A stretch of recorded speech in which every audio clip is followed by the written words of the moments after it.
Do you remember The Little Prince? I'm not talking about the book that almost everyone has read. I am talking about the show. Yes, there was a show about The Little Prince that premiered in 2010 and was broadcasted on Discovery Kids.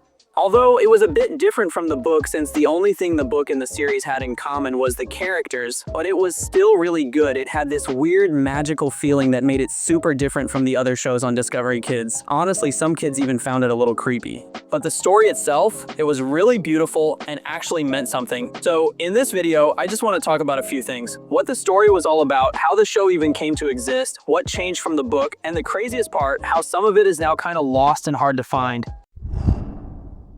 Now, The Little Prince, I'm sure most of you already know, was created ages ago by this French aviator named Antoine de Saint-Exupéry. Sadly, he passed away in 1944. After he died, things got pretty messy. Everyone fought for the rights of The Little Prince. And when I say everyone fought for it, I mean literally everyone from his own family to publishers, all trying to get their hands on it. It was like one of those huge family fights over grandmother's land, just a big ol' mess. In the end, though, the rights to The Little Prince stayed with Antoine's direct descendants and some groups he had set up before he passed. So, over time, Antoine's family started getting a ton of offers from production companies wanting to turn The Little Prince into a series. But here's the thing, these producers wanted to just stick to the book as it is, and honestly, that wasn't gonna work.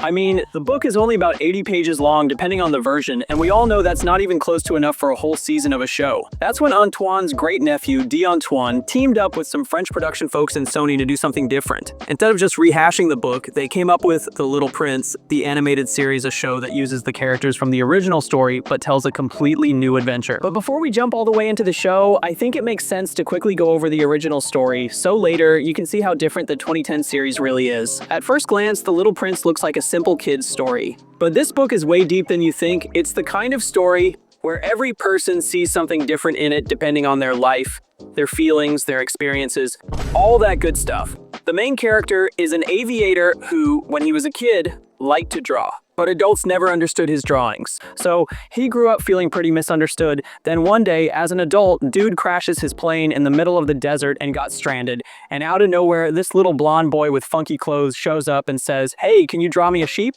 Just like that, and yep, that boy is the Little Prince. Over the next few days, they talk more and more, and the aviator starts to learn who this mysterious kid really is. Turns out, the Little Prince came from a tiny asteroid called B612. He lived there alone with just one rose. But this rose was always confusing the Little Prince. She was always asking for attention, acting like the queen of the planet. So naturally, the Little Prince got confused. He was like, do I actually love this rose, or is she just manipulating me with her flower drama? With all those questions in his head, he decided to go explore other planets to figure himself out. He started visiting different planets, and on each one he met a new character. Each one weirder than the last, like there was a king who loved giving orders, even though he literally had no one to boss around. A vain guy who just wanted compliments all day, and yeah. It just kept getting stranger. Basically, every character was like a walking red flag representing some human flaw. Then he finally landed on Earth, and the first person he met was a snake. You know, in almost every cartoon shows, the snake symbolizes trouble or the snake is just a bad character in the show. So the snake said something like, if you ever want to go back home, I got this poison that can send you there. Anyway, he kept exploring Earth and eventually found a whole garden of roses, which low-key broke his heart. He thought his rose was one of a kind, but now there were hundreds, just chilling there like it was normal. It's like when you think your girlfriend is special, but then you meet hundreds of other girls who act just like your girlfriend. I don't even know if I would be heartbroken or happy.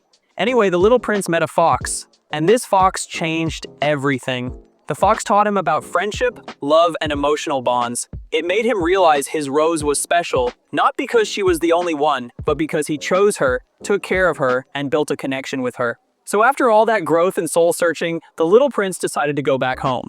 And since he couldn't just teleport back, he let the snake bite him on the ankle. The next day, his body disappeared, leaving it up to us to believe that his spirit went back to his little planet. Now in the animated series, the Little Prince also goes from planet to planet across the universe, just like in the book. But there's a twist. These planets are in danger, because there's this creepy villain called the Cobra who's going around infecting all of them. Yeah, the snake I was talking about earlier. So now it's the Little Prince's job to go save those planets, and to do that he has to fight off the Cobra's brainwashed minions, basically people or creatures the Cobra has already corrupted their minds. One cool thing from the show is that whenever it's time to fight, the Little Prince does this little transformation thing and puts on his classic outfit from the book. And in this version, he's got skills. Like, he can bring his drawings to life, talk to plants and animals, and just do things regular kids definitely can't. And of course he's not alone. His bestie, the fox, is always by his side. They're a team, but Loki, the fox feels kinda neglected sometimes. Like, yeah, saving planets is important, but bro, throw your friend a hug once in a while. You can tell the fox really just wants to hang out more.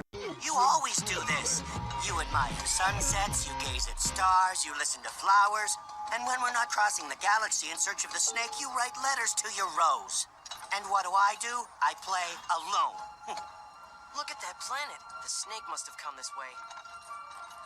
That's nice. Go ahead, ignore me. The Rose was basically the love interest. They write each other letters with the Little Prince, sending messages back and forth so they don't forget each other. Since she couldn't come along for the space adventure, she's stuck back on asteroid B612, just waiting for her Little Prince to come home. Now the villain of the show, I already introduced you to him. The thing is, the Cobra is also in love with the Rose, but here's where it gets darker. The Cobra spreads evil by biting people. After he bites them, they get these things called black ideas. It's wild.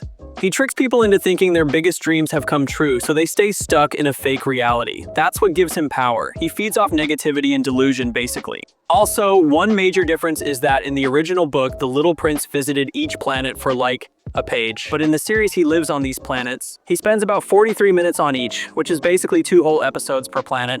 And in the book, the planets were tiny. But in the series, while they look small from the outside, they're hiding entire worlds inside. The Little Prince uses this magic key to go inside them.